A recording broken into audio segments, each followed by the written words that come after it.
नमस्कार दोस्तों, आप देख रहे हैं सरल न्यूज, भारत का सबसे सर्वाधिक खबरों वाला चैनल जो आपको देता है देश विदेश की सच्ची खबरें सबसे पहले सरल न्यूज पर मिलती हैं। आइए आगे बढ़ते हैं आज की मुख्य खबर की ओर। लगातार बांग्लादेश कहीं न कहीं हिंदुओं पे हमलावर होता नजर आ रहा है और अभी हाल फिलहाल में एक बार फिर एक हिंदू की हत्या की गई, उसको उसी प्रकार से जलाया गया जैसे दीपू दास को जलाया गया। और लगातार बांग्लादेश कहीं न कहीं भारत के साथ जो बहनें हैं सेवन सिस्टर्स, उनको अलग करने की बात कर रहा है। और अभी हाल ही में भारत के विदेश मंत्री एस जयशंकर ढाका पहुंचे, जिसके ऊपर लगातार भारत के मंत्री एस जयशंकर की आलोचना हो रही है, जिसके ऊपर हमारे साथ बात करने के लिए रामदास मलिक जी है, भारतीय जनता पार्टी के नेता है, इनसे हम जुड़ते हैं। सर, बांग्लादेश हिंदुओं को लगातार चुन चुन कर निशाना बना रहा है, उनको मार रहा है, और ऐसे में भारत के जो विदेश मंत्री हैं वो फ्यूनरल में जा रहे हैं ढाका के अंदर बांग्लादेश में। इस पे उनकी लगातार आलोचना हो रही है कि बांग्लादेश हिंदुओं को मार रहा है और एस जयशंकर ढाका में जा रहे हैं फ्यूनरल मनाने के लिए। देखिए, ये राजनीतिक मुद्दा है वहां जाना। एक पर्सनली व्यक्तिगत तो गए नहीं। और अभी बांग्लादेश से मोहम्मद यूनुस जो है वहां के, उनसे तो भारतीयों को, सनातनियों को, हिंदुओं को,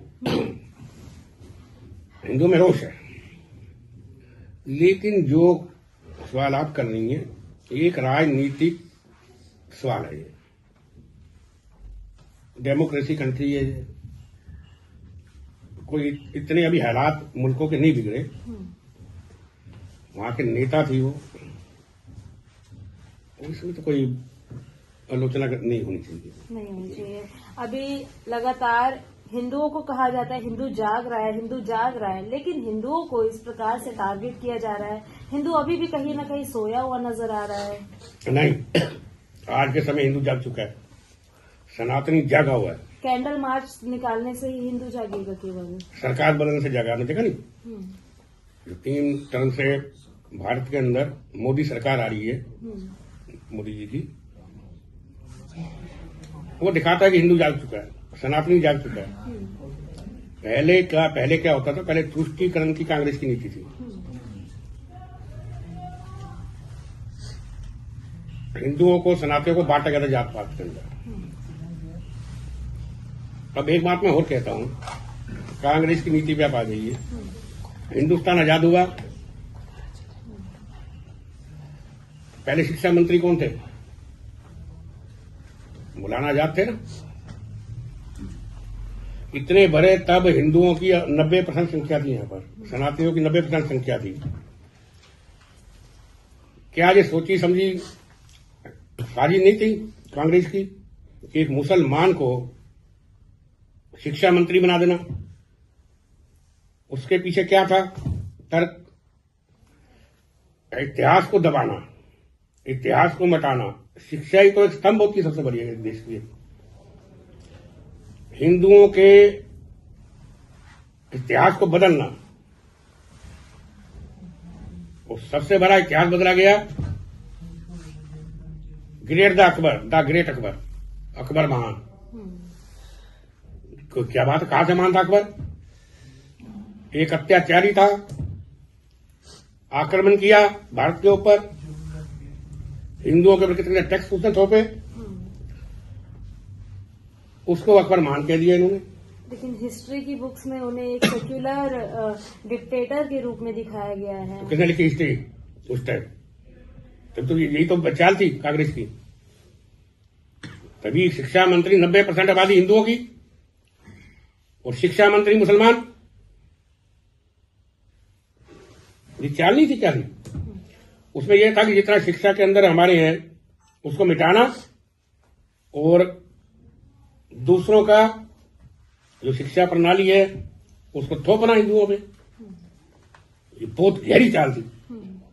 अभी वर्तमान में बंगाल के अंदर बाबरी मस्जिद बनने की तैयारी जोरों शोरों से चल रही है। कई लाख करोड़ का चंदा उठ चुका है, कई लाख ईंटें जो है बाबरी मस्जिद बनाने के लिए भी आ चुकी है।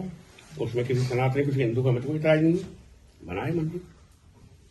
तो बाबरी बननी चाहिए मस्जिद बंगाल के अंदर। बनाए ना मस्जिद, हमें क्या चला जाए, अपनी जमीन है, अपनी ईंटें देकर बनाए उसमें। लेकिन सरकार के द्वारा तो जमीन यूपी के अंदर अयोध्या के पास ही दी गई थी ना। तो वो यूपी वाले बनाए ना वहां पर जाके। इसके ऊपर भी आलोचना लगातार सोशल मीडिया पर हो रही आलोचना है। देखिए, सोशल मीडिया की बात है ना, वो अलग बात है। वो बना रहे बनाए, अब वहां फूट तो चाहिए ना। तो जितना ये वहां के अभी ममता बनर्जी जो है, अभी पीछे महाभारत का बोल दिया, पीछे ध्यान दिया इन्होंने। महाभारत पता नहीं कहां से पढ़ा इन्होंने। अमित शाह जो गृह मंत्री हैं, उन्हें दुशासन कहा और प्रधानमंत्री की तुलना शुक्नी से कर दी। इनको ये नहीं पता कि महाभारत में पूतना भी थी ना, पूतना। अपना नाम भूल लीजिए। और महाभारत के युद्ध के अंदर मैं बता रहा हूं आपको, हनुमान जी भी थे। उन्होंने कहा था मैं युद्ध नहीं करूंगा, रथ पे बैठूंगा। और उन्होंने, हनुमान जी ने कहा था जब युद्ध खत्म हो जाए तुम तुरंत रथ को छोड़ देना, तो रथ को आग लग जाएगी। आज जो अमित शाह है वो हनुमान जी के रूप, उनके भक्त हैं।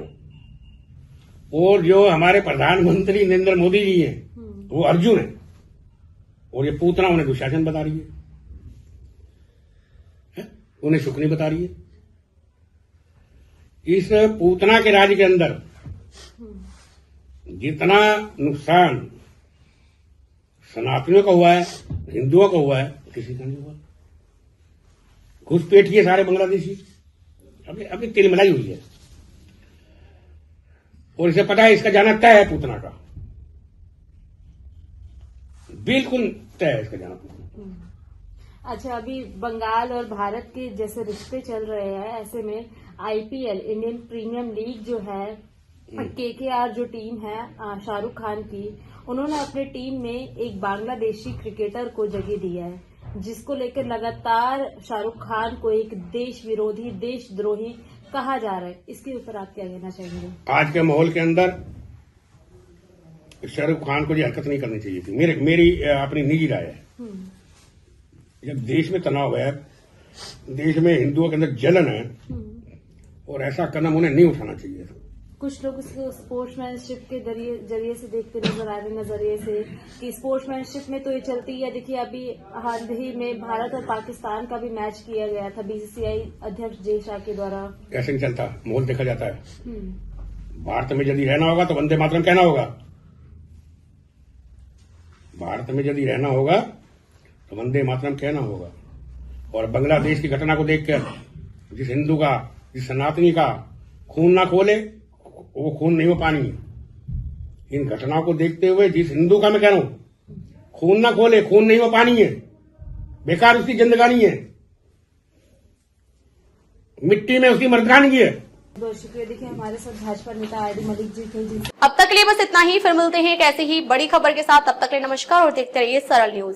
सरल न्यूज में बने रहने के लिए हमारे चैनल को फॉलो करें और लाइक करें, सब्सक्राइब करें, बेल आइकन दबाना ना भूलें। अगर आप हमें फेसबुक, ट्विटर या इंस्टा के माध्यम से देख रहे हैं तो हमें फॉलो करें, कमेंट करना ना भूलें। धन्यवाद।